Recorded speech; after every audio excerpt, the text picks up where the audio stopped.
Bonjour Christophe, merci de nous accueillir chez toi dans ton atelier. Avant de commencer à parler du projet qui est derrière toi, est-ce que tu pourrais nous parler un petit peu de toi? Alors, Christophe Girard, je suis responsable de Module Auto depuis 30 ans maintenant et toute une équipe avec moi qui m'accompagne dans cette activité où nous travaillons essentiellement pour les 4x4, nous faisons de la pièce détachée, mais on a un département compétition qui était assez marqué et qui présente l'ADN de l'entreprise. Ce qui m'a permis durant toute cette carrière de pouvoir vivre aussi de manière très intense le rallye raid, les courses automobiles et de pouvoir apporter mon expertise maintenant auprès des clients qu'on accompagne, que ce soit en assistance ou en accompagnement aussi pour des projets fort intéressants comme la rencontre qu'on a eue avec Jean-Marc et Karine pour ce projet sur cette Porsche 911 qui concrétise un petit peu 30 ans d'expertise et d'expérience et on va tout faire pour apporter le plus possible de bienveillance à cette belle auto. Bon, je vois que c'est donc une histoire de passion et d'amour pour l'automobile. Est-ce que tu peux nous expliquer comment t'es venue cette passion des rallyes et puis quelques anecdotes, on est impatient de connaître tes aventures. Alors effectivement, c'est une passion depuis tout petit et j'ai toujours été passionné de course automobile, de rallye. Alors étant très jeune, j'étais abonné à des revues de sport auto comme Échappement et autres. Je lisais tout, j'avais tous les comptes rendus et je rêvais déjà de rallye à l'époque et puis après de rallye raid. Alors une petite anecdote, oui effectivement, quand j'étais tout jeune, j'avais 6 ans, ma grand-mère m'avait offert un tout petit poste de radio et j'écoutais toute la nuit, la nuit du Monte-Carlo qui était diffusée à l'époque et qui me faisait extrêmement rêver. J'ai passé des nuits entières à écouter les résultats, attendre les classements. Et un beau jour, j'ai eu la chance, je m'étais promis de faire le Monte-Carlo et j'ai fait le Monte-Carlo en 1989 avec une 205 GTI et on a fait la dernière nuit, on a terminé et ça s'est très très bien passé. Après ça, j'avais d'autres projets, je voulais faire le Dakar. C'était un rêve aussi parce que j'étais descendu à voir les passages, la descente de la France à la grande époque. Et alors là, j'enfourchais ma mobilette, je partais voir les passages, les villes de regroupement et autres, et pouvoir voir les voitures, sentir un peu l'odeur d'échappement, etc. Et là, pareil, ça a renforcé ma passion qui était déjà bien ancrée. Et j'ai pu, en 2003, faire mon premier Dakar. Et après, ils se sont enchaînés, j'en ai fait pas mal. Et j'ai pu faire aussi d'autres courses qui m'ont amené à aller jusqu'à la muraille de Chine, traverser toute l'Asie, la Mongolie. Il y a un continent où je suis pas allé, peut-être un jour. Il me reste l'Australie à faire. Voilà. Sur les différents Dakar, on a pu traverser aussi l'Amérique du Sud avec des très très beaux paysages, des courses très différentes les unes des autres. Et tout dire en manche qu'en 2022, j'ai participé à mon Dakar dans un team aussi en tant que porteur d'eau. J'ai fait tous ces Dakar en ayant des rôles dans des équipes. Et très souvent, j'étais le porteur d'eau, donc dans l'ombre, et avec une mission. Il fallait que je préserve ma voiture, que je sois suffisamment bien classé pour arriver tôt, et de travailler pour des équipes, ce qui m'a valu d'être engagé pour Toyota France, qui avait à l'époque un très très beau team. J'ai été engagé par SMG aussi, et pour finir avec Rébellion en 2022. Je dois beaucoup à Ronan Chabot, pour qui j'étais un porteur d'eau très régulier et qui souvent m'a emmené dans ses valises, entre guillemets, m'a permis d'accéder à des postes de prestige. Donc Christophe, tu viens de nous parler de ton très beau parcours, très inspirant. Est-ce que tu peux nous parler spécifiquement du métier de préparateur? Qu'est-ce que ça évoque pour toi et quels sont tes plus gros défis?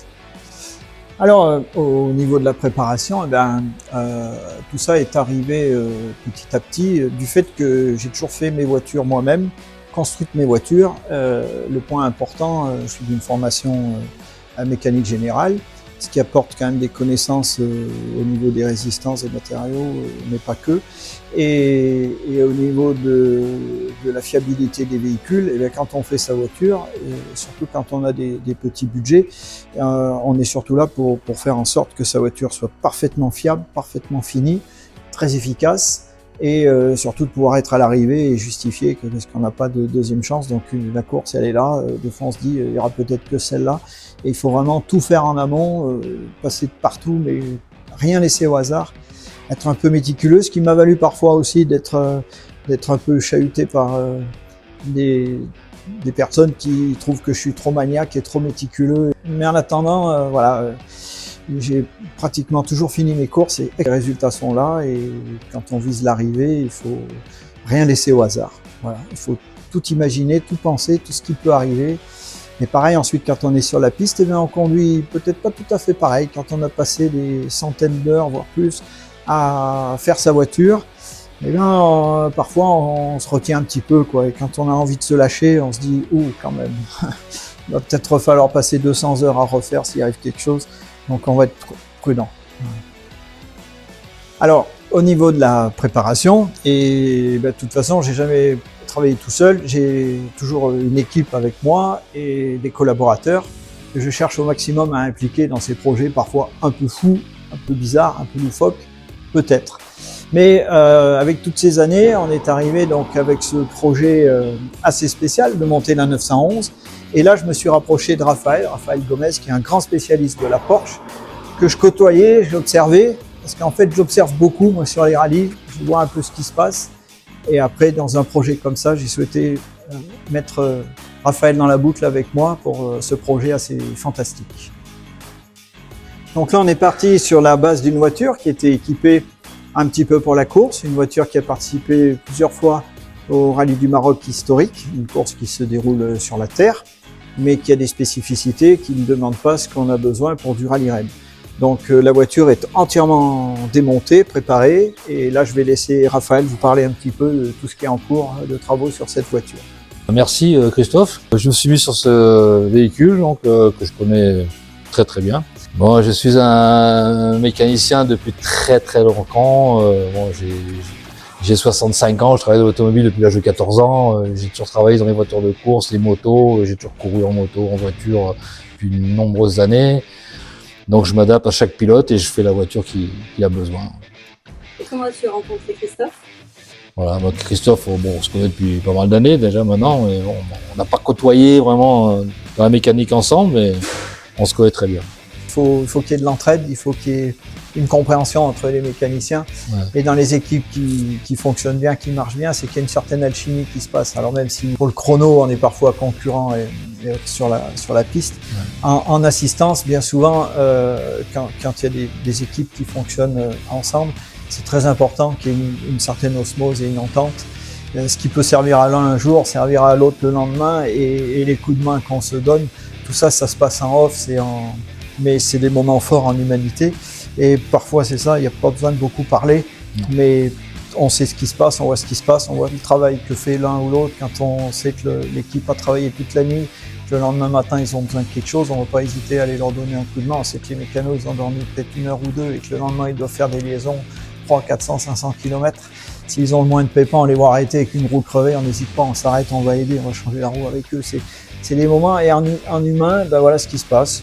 Voilà, et Raphaël, plusieurs fois on a eu à se croiser sur des événements comme ça, où l'humain était important, et c'est ce que j'apprécie beaucoup. En plus, on est de la même région, donc aussi c'est des moments forts où ça crée du lien. Bien, alors Christophe, Raphaël, est-ce que vous pouvez nous parler du projet qui est derrière vous? On va vous laisser nous expliquer ce choix audacieux pour partir sur un rallye raid en plein désert, dans le sable. Alors, on va parler un petit peu de la star du jour, cette Porsche 911 qui est en train d'être complètement modifiée, revue et corrigée, améliorée pour la transformer pour le rallye raid. Alors, la Porsche 911, ça c'est le choix de Jean-Marc qui a décidé de partir avec une Porsche 911 sur l'Africa Race classique. Et je pense que c'est un choix où on s'est retrouvé dans ce projet sur le principe de pouvoir faire une auto qui soit extrêmement fiable, permettre d'être à l'arrivée, et c'est surtout quand même une voiture qui est complètement iconique. Quand on aime la course automobile, quand on aime les belles autos, la Porsche 911 reste la voiture de base et de référence, et c'est avec grand plaisir qu'on s'attaque à ce produit-là, même si on est connu et reconnu chez Module Auto pour travailler beaucoup sur les voitures japonaises Toyota. C'est avec énormément de plaisir qu'on s'investit là-dedans. Alors on va vous la présenter un petit peu. C'est une Porsche 911 3 litres SC au départ. De 1983, c'est une voiture à la base qui fait 204 chevaux, qui a un moteur qui a été déjà retravaillé dans sa première vie. Tout a été démonté. Ici, il n'y a même plus de moteur. On l'a retiré. Tout est sur un chariot prêt à être examiné, revu, amélioré. Y compris à l'intérieur. On a vidé complètement l'intérieur de la voiture pour pouvoir reprendre un organe très important de sécurité, l'arceau, où on a des renforts supplémentaires qui sont ajoutés, étant donné que le Rally Raid est vraiment intraitable avec les carrosseries, étant une auto qui était prévue au départ pour faire de la route, de l'asphalte, même en conduite sportive, ça demande beaucoup de renforts. On va vous montrer aussi l'avant de la voiture, où nous devons apporter un soin tout particulier au renfort de caisse, qui relie le nez de la voiture au point d'ancrage de suspension jusqu'à l'arceau de sécurité, ce qui va permettre d'avoir une auto qui devrait bien vieillir, bien résister. Alors là, eh bien, on n'a rien inventé, on s'est complètement inspiré de ce qui existe et de ce qui se fait pour des voitures qui roulent à l'extrême au Safari Rally au Kenya. Voilà. On est parti sur les configurations Safari Rally du Kenya pour aller à l'Africa Race et le but c'est d'arriver à Dakar au Lac Rose et rouler sur la plage. Alors pourquoi le choix du 2 roues motrices? C'est simple, c'est la voiture qui sera le plus légère. Et pour mon expérience dans le sable et conduite sur piste, le poids étant le pire ennemi, en restant en 2 roues motrices, les capacités de la voiture sont tout à fait honorables et permettront d'avoir une voiture légère, agile, extrêmement performante avec ce moteur qui va arriver aux alentours de 230-240 chevaux. Tout ça pour arriver dans de bonnes conditions. Avec une suspension, on va particulièrement soigner la suspension. Suspension, un bon moteur, une caisse solide qui ne fissure pas, l'expertise de Raphaël qui va nous permettre de peaufiner ça aux petits oignons. On met toutes les chances de côté pour que Jean-Marc soit à l'arrivée de ce beau rallye. Donc Jean-Marc, tu viens de rejoindre Christophe, tu es le propriétaire de la voiture. Est-ce que vous pouvez nous dire comment vous vous êtes connus, si vous avez déjà collaboré ensemble?